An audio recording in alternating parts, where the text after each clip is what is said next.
White House. You have. I stand with you. I support our police. I support our sheriffs. And we support the men and women of law enforcement.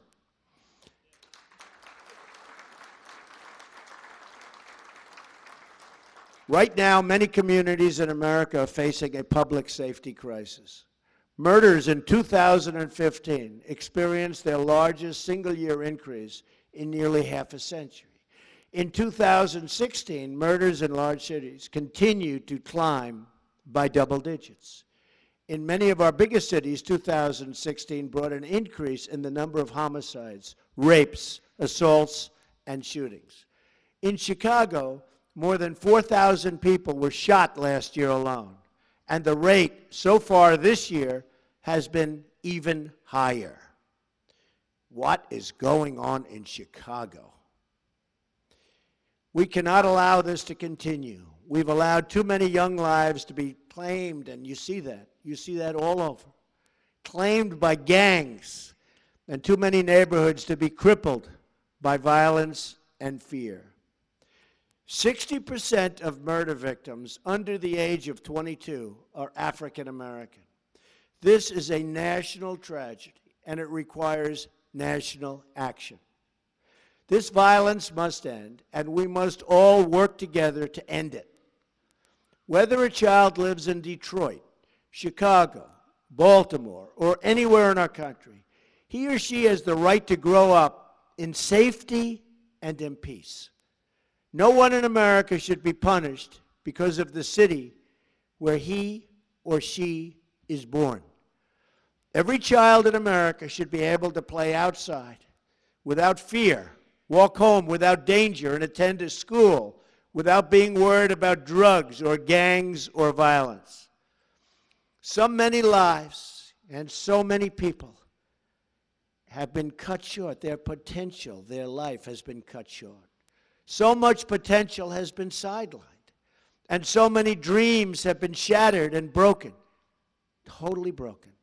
It's time to stop the drugs from pouring into our country, and by the way, we will do that, and I will say this, General, now Secretary Kelly, will be the man to do it, and we will give him a wall, and it will be a real wall, and a lot of things will happen very positively for your cities, your states.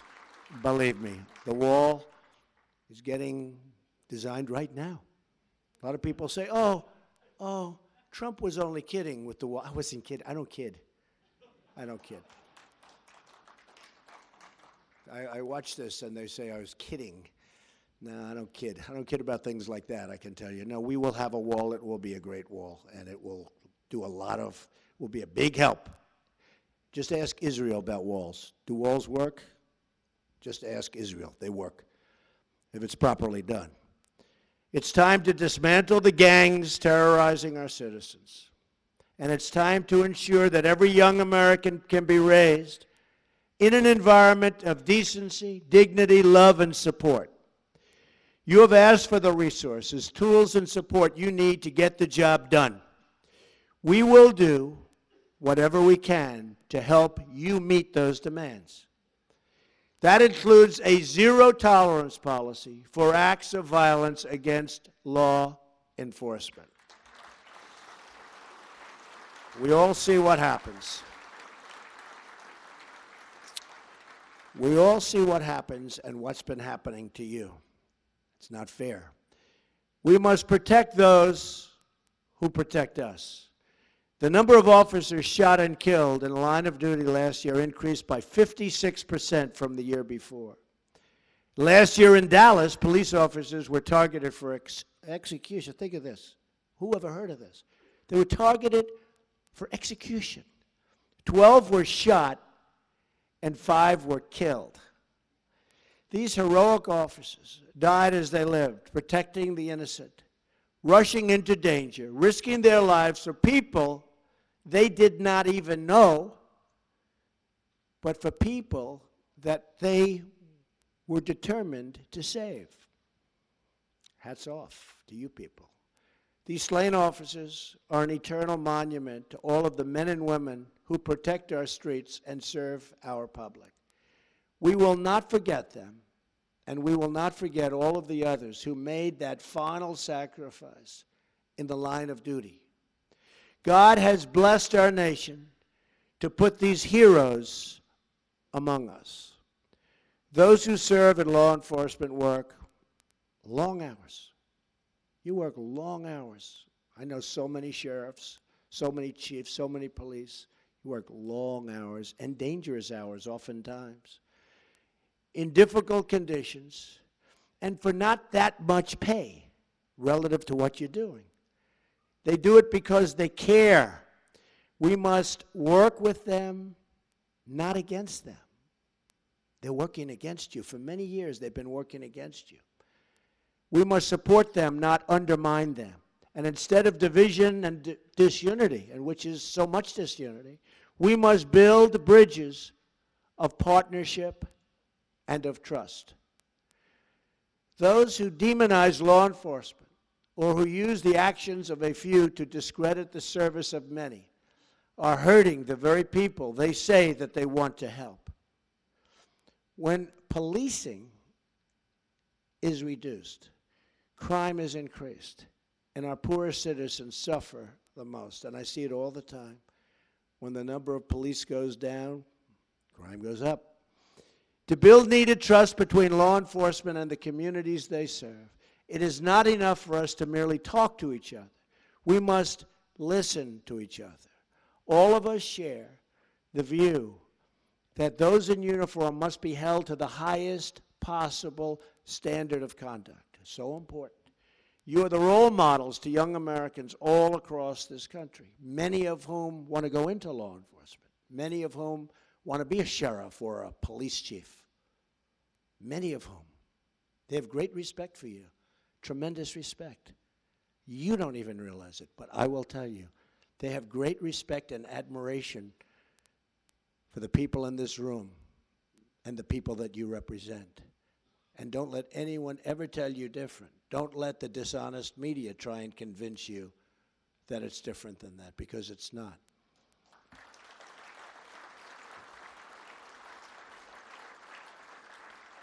That is why our commitment to law and law enforcement also includes ensuring that we're giving departments the resources they need to train, recruit, and retain talent.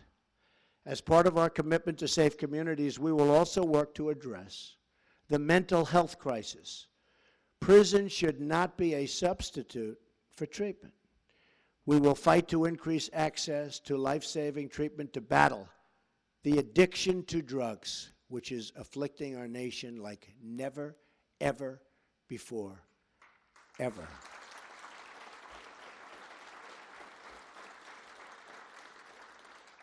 I've been here 2 weeks. I've met a lot of law enforcement officials. Yesterday, brought them into the Oval Office. I asked a group, what impact do drugs have in terms of a percentage on crime? He said 75 to 80%. It's pretty sad. We're going to stop the drugs from pouring in. We're going to stop those drugs from poisoning our youth, from poisoning our people. We're going to be ruthless in that fight. We have no choice. And we're going to take that fight to the drug cartels and work to liberate our communities from their terrible grip of violence. You have the power and knowledge to tell General Kelly, now Secretary Kelly, who the illegal immigrant gang members are. Now, you have that power because you know them. You're there. You're local. You know the illegals. You know them by their first name. You know them by their nicknames.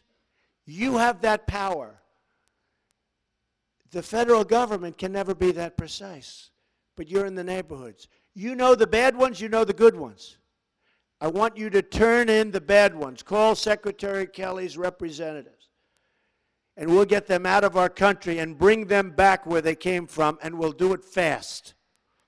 You have to call up the federal government, Homeland Security, because so much of the problems, you look at Chicago and you look at other places, so many of the problems are caused by gang members, many of whom are not even legally in our country.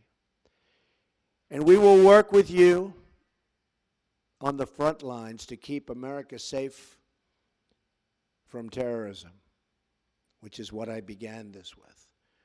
Terrorism, a tremendous threat, far greater than people in our country understand.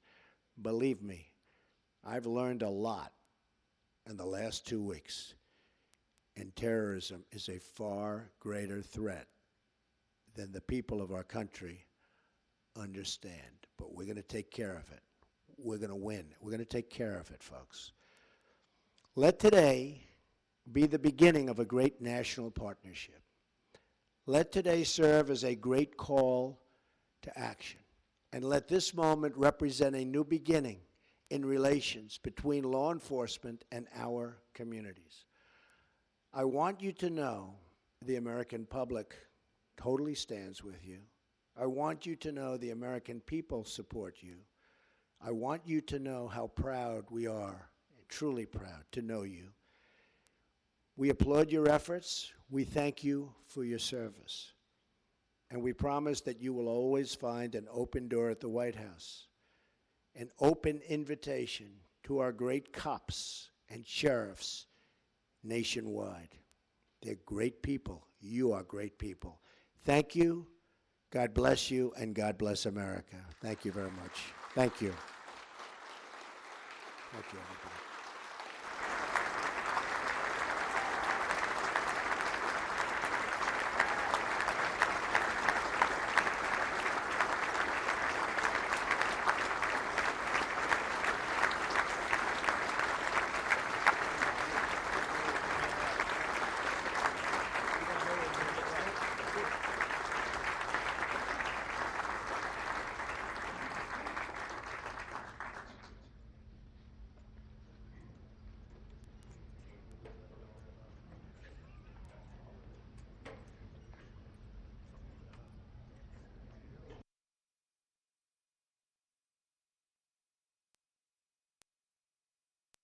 American energy dominance. First, we will begin to revive and expand our nuclear energy sector, which produces clean, renewable, and emissions-free energy. NRC regulations specifically spell out prohibitions against fluid-filled reactors to more than 1 megawatt. A complete review of U.S. nuclear energy policy. A lot of energy consumption is largely industrial processes. Unbelievably optimized process. So besides your scrap material input, what's your next largest cost on production? Electricity. Electricity. This is a recycling facility. This is a sorting facility. Sorting is labor intensive. Recycling is energy intensive. Most people don't understand. Everything you look at, touch, feel, anything that's tangible, there's energy behind it. A lot of it. Why nuclear energy? Why molten salt reactor? Why China is the first one to eat the crab? That's Chinese saying. And they are well-funded and well-staffed. It's very compelling work. Chinese are definitely in the lead right now on this. China export is not for consume, it's for production. President Obama, in his State of the Union address, said, "A new generation of safe, clean nuclear power plants in this country."